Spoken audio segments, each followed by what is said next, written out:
Hey, Guoba here. Today I'll be looking at the limited DPS roster of Honkai Star Rail, and I'll probably end up doing a similar video for supports and sustain, maybe after Sunday. I'll be evaluating the E1 and S1 for every DPS and seeing which is best for your investment. These are my takes based on testing, experience, as well as calculations done during the guides and sometimes from others. But if you have any other opinions, let me know below. Thanks to the commenter that suggested this video, and leave any vid suggestions down below too. And now, let's begin. Hey, Guoba here real quick to talk about today's sponsor, the awesome new gacha Ash Echoes that is out right now on iOS, Android, and PC via Steam. It is a real-time tactics game. What I mean by that is you'll have to decide what to do with your squad in real time as enemies are attacking you, as well as what abilities to use and what reactions to inflict. That's right, there are elemental reactions that can affect the battlefield and cause massive bursts of damage. There are also various game modes in Ash Echoes that will require different strategies to beat, but you can also autoplay if you're strong enough and need a break. Helping your path to glory is a roster of very unique characters, some with some insane animations that you can't help but watch, even in the middle of a fight. And of course, rewards are plentiful. The 200 free pulls on release will ensure you get a top tier unit with everyone else. So download now on mobile or PC using my link below and give this game a try. Before we look at any DPS, it's first important to consider the banners. The character banner Soft Pity is at around 75 pulls with a 90 pull maximum pity, and you must win a 50-50 to get the limited character. The Lycone banner is 10 pulls cheaper on both the soft and hard pity, and not only that, you only need to win a 75-25 in order to get the limited Lycone. Characters and their eidolons are thus harder to get than Lycones, and so that's something to take into account too. A character can also eventually be replaced, whereas Lycones can stay on future units if they're viable enough. This is made very obvious with Feixiao, who is still really good by the way, but even if you replace him in his team with Feixiao, his Lycone remains top tier for her. Despite that, there is still a case for OP Eidolons breathing new life into an older unit, and some are too strong and versatile to ignore, for example Jade's E1, which opens up an ocean of new ally possibilities. Also, remember that the DPS character is not always the way to go when investing. Older DPS's Lycones and Eidolons may not be as crazy as future ones, and limited supports are usually more future-proof. But that's not the topic of today. Today we will compare within the realms of each character, and them alone. So yeah, let's now look at E1s versus S1s, starting with Seele. Seele's E1 is a conditional 15% crit rate increase, which isn't actually that bad, but a crit rate buff for a whole character worth of pulls is not too enticing. The S1 offers that same crit rate except better, on top of being unconditional, not to mention scaling basic and skill damage percent on top of ult crit damage. Compared to Stellar C, E0 to E1 and Stellar C to S1 are pretty similar increases in power. Since they are close and Lycones are cheaper, S1 edges out a bit. I also asked a dedicated Seele main and they came to the same conclusion. They also let me know that S1 is better in pure fiction, since you want high CR anyways for the ult, which is a one-hit ability, and missing that can be terrible. Jing Yuan is up next, our general. I wouldn't be surprised if you don't know what his E1 is, but it is a multiplier increase in AoE for his Lightning Lord. And not gonna lie, multiplier increases are kinda awesome now that we have a million harmony units and buffs. Back in 1.0 we dismissed this bad boy since he kinda just rolled AoE and needed help in single target, but in these days of high health pools, we don't mind that buff in AoE. With Lightning Lord's usual slow antics, I found a near 14% increase over E0, so the more Lightning Lord can attack, the higher the E1 gains in value. But again, only in multiple targets and considering you actually need the damage increase, because a dead fodder enemy won't care about extra damage to their corpse. His S1 over Breakfast and Cosmos is about 16 to 17%, so a bit stronger and as always cheaper. It is also pretty good on a lot of erudition units as well. I recommend either though, as Peaceful Day is fantastic if you got the Battle Pass a few times, and so is Milky Way in pure fiction. Multiplier increases are rare and a good way of increasing your damage without any stat dilution. The fan favorite Kafka, who hopefully returns in the story soon, is up next. Her E1 is a 30% dot vulnerability on a single target that she hits with her follow-up attack. In a vacuum, this is a 1.3 times increase in all dot damage, including ally dots and also detonations. And that is pretty crazy, right? Yes, but do remember that in multiple target fights you won't have it on all enemies. Still, for a tough elite or boss, this is magical for team damage. Her S1 on the other side is a speed buff, a perma damage buff, and she also gets an additional dot that can be detonated and also synergizes in several ways. It is an extra dot for prisoner uptime, it is an extra dot for Arcana stacks from Black Swan, and it's also just more damage. Though compared to Goodnight Sleep Well S5, this cone is not crazy, at least in damage calculations. However, it's been accepted for a while that S1's value is about comfort and ease of build. A lot of players struggle with speed chasing, and getting to a possible 160 Kafka is not going to be easy with any other cone. E1 wins in damage amp, S1 in ease of build and comfort. Up to you here, but I prefer S1, and even in late 2024, not everyone has S5 Goodnight Sleep Well. Blade's turn now, and soon it will be his turn in the meta, because 2025 is the year for the HP meta, as predicted by Copium Certified. His E1 gives him more single target damage on his ultimate based on HP loss. So kinda like Jing Yuan, we get a higher multiplier. But unlike Jing Yuan, this is restricted to the single target enemy rather than buffing AoE. When considering a single target, the damage increase of this Eidolon is great, but as more enemies appear, the relative damage increase drops a lot. His S1 is a crit rate, HP, and damage percent buff, all paired with a massive base HP. On his release, we only had Secret Vow to compare, and boy was it a stomp, and got even worse if you had a powerful sustain that hurt Secret Vow's passive. We do now have Flames of Fire, which is very wonky but at least completely free to play, and we also got Ninja Record, Sound Hunt, which is not wonky at all, and also completely free to play in 2.6. And it will get added to the Herta shop eventually too. I haven't done up-to-date blade sims, so from calculations from other theory crafters, we have on average a 15% DPS difference between his S1 and Ninja Record. So the gap is getting narrower and also free-to-play friendly, and his E1 is multiplier increase, which is always cool. So if we get a HP-based energy battery harmony, maybe this goes crazy.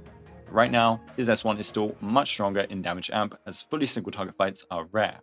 So if you want an upgrade even with these free light cones, there you go. From Blade to the person Blade stabbed. Imbibitor Lunae just stopped rerunning, so rough timing here, but I think I made my point in the rerun video anyways. E1 Lunae increases the maximum stack count and stacking frequency of his Righteous Heart passive. Basically, for each hit during an attack, Lunae gains a stacking damage percent buff. So not only does it make the early hits more powerful, it makes the later hits nuclear. Brighter Than the Sun gives crit rate, and after a few attacks, permanent attack percent and energy regen. It also has the highest base attack among light cones. Not gonna lie, both E1 and S1 are not the real stars of the show for Lunae. E1 is just more damage percent, which isn't something crazy, and S1 offers attack as one of its passives, which is really lackluster. Not to mention, with battery units like Tingyun or Huohuo, the ERR isn't actually that needed, and the gap closes between this and Eon. S1 could be the option to relieve him off of Eon and use that on someone else, but I still recommend E1. This is because it inches you one Eidolon closer to his massive E2 if you want to invest into Lunae. His E2 was the first insane E2 bait we've had in Star Rail, and now we see it with units like Feixiao, Acheron, and Firefly. From Blade to the person Blade stabbed to the person that stabbed Blade. Jingliu's E1 is a chill crit damage buff on ults and enhanced skills, and also a multiplier increase to both of these if only hitting one enemy target. Kinda like Blade's, but much stronger, whilst also being a little more niche. You see, both of these abilities are blast attacks, so she legitimately has to be versus a single target for her abilities to get any multiplier increase. However, if she is always versus a single target, this Eidolon is incredibly busted and becomes the strongest E1 for DPS. Versus a single target, my 1.4 calculations found a 44% increase over E0, which is just incredible. In AoE, the crit damage alone in a vacuum provided at max a 7% increase, which is a very big difference. I Shall Be My Own Sword is guaranteed power through crit damage, damage percent, and enemy def ignore. Paired with Death Shred allies, and this gets even stronger, but without considering any, I found this to be a 16% increase over Eon S5 for Jingliu back in the day. Because you are often versus more than one target, I just say S1. At E1, her favorite boss becomes Aventurine, but even he has a variant in Apocalyptic Shadow that nullifies this E1. From Blade to the person Blade stabbed to the person that stabbed Blade to something much worse, a tax collector. Topaz's E1 gives her a new debuff. When enemies with her talent's proof debt are attacked by follow-up attacks, the debtor state is applied. It can stack up to 2 times and increases crit damage of follow-ups on said enemy by 25%. When proof of debt is removed, it is also removed. Her S1 gives her crit rate and follow-up damage percent, but it also gives her another debuff like her E1, When she uses follow-up attack, she applies the tame state and again up to 2 stacks. Each stack will increase crit damage of any attack to said enemy by 12%, 24% total. Now, a lot of people look at the E1 and S1 and they see 50% crit damage and 24% crit damage and make the comparison like that. It's much more nuanced than this. E1 applies only to the proof of dead enemy and requires follow-up attacks to stack it, though anyone can do this. It only buffs follow-ups though, and disappears if proof of dead does.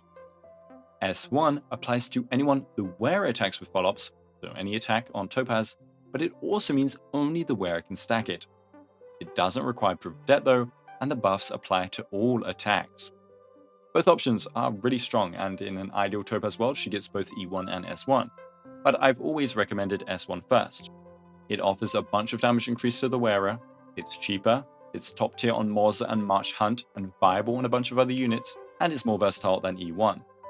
With Hunt dual DPS being more prevalent, having Stellar C free for the main DPS is also a big boon. The Giga Chad Argenti takes stage now, and I really hope we get more beauty crumbs one day. E1 makes his Apotheosis stacks now grant 4% crit damage each for 40% crit damage total. S1 offers 36% crit damage and an ultimate damage increase based on your max energy up to 180 energy. Both of his upgrade options are incredibly simple, and honestly both are thus kinda lackluster.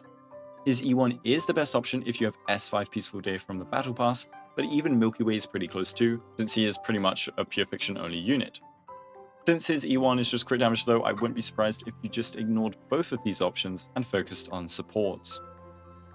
From a Giga Chad to another, Dr. Ratio is next.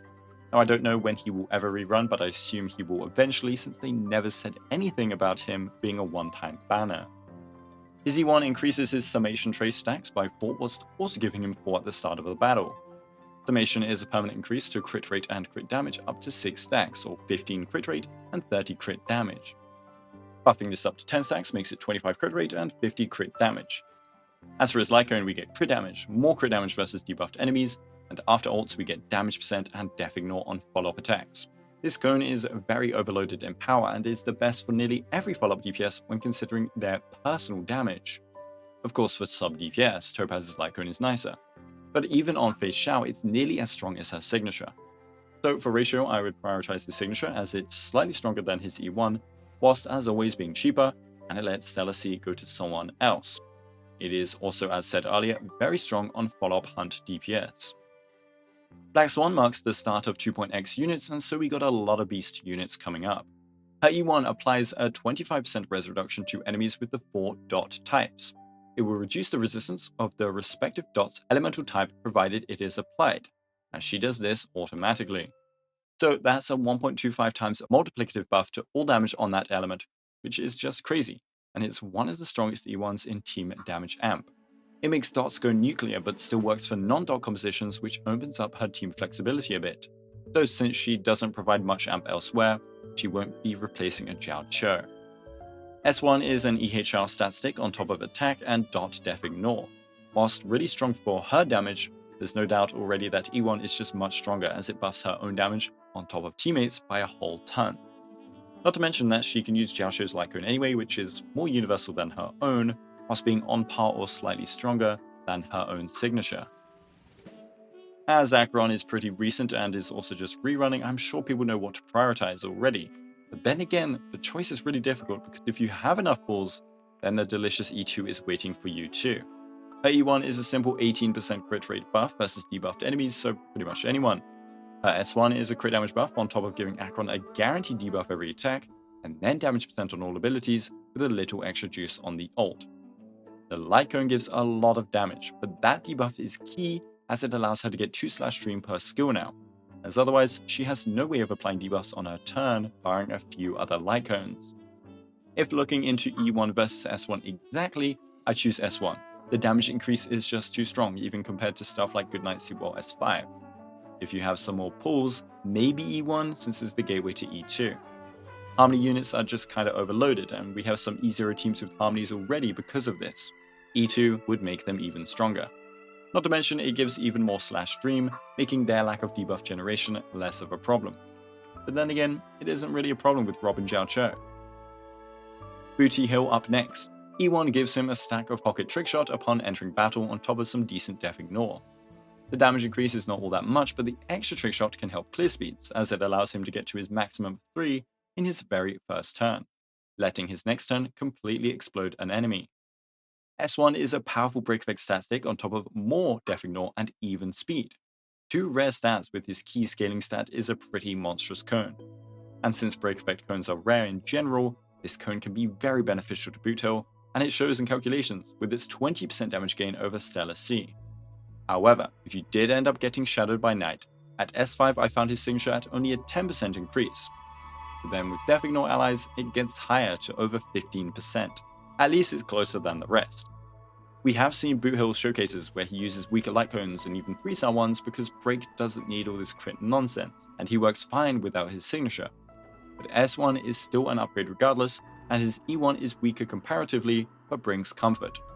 So I'd say you can go either, but right now I'd say S1. And from one break DPS to another, Firefly's E1 feels like an upgrade to Boothill's E1 as it gives a similar amount of Def Ignore on top of making her core ability no longer consume SP. Whereabouts should Dream's Rest provides break effect, break vulnerability, but only for the wearer, and some slow on enemies. The first two are great, sure, but vulnerability is abundant in her best teams anyway, and the slow is negligible, as again, her best allies delay enemies back to the Middle Ages. It's nice comfort, but it's not as comfy as that E1. I definitely recommend E1, it makes her SP issues pretty much disappear, and allows more SP usage on her allies. On top of that, her E2 is one of the most busted in the game, so you'd be one step closer to that. Jade is simple too, but let's go look. Her E1 gives some follow-up attack damage, which is pretty good, but the real source is that it makes her charge generation from allies always be a minimum of 3. This makes single target deck collectors now generate 3 charge every attack, just like a blast attack at E0 Jade previously would. This opens up an abundance of allies for Jade, as hunt characters trade off a single target focused kit for very high attack frequency, for example Topaz and Feixiao. With E1, they become formidable allies for Jade, and she can really enable these two in AoE game modes because of it. And since they pop off in single target, the opposite happens, where these two and others like them can enable Jade in non-AoE fights. Now her S1 is insane too, with crit rate, a stupid amount of follow-up damage, and then Def Ignore on ults and follow-ups. It's crazy damage and is by far her best in slot, but I still much prefer E1 as it brings something new to her kit and makes her jump up in versatility. Now for a little Xiao break, starting with Yunli. Yunli's E1 is deceptively potent, as the damage percent is not too crazy, but the extra hits means a lot. 3 extra hits is another 3 72% multiplied hits, for 216% extra multiplier worth of damage. And you know we love more multipliers.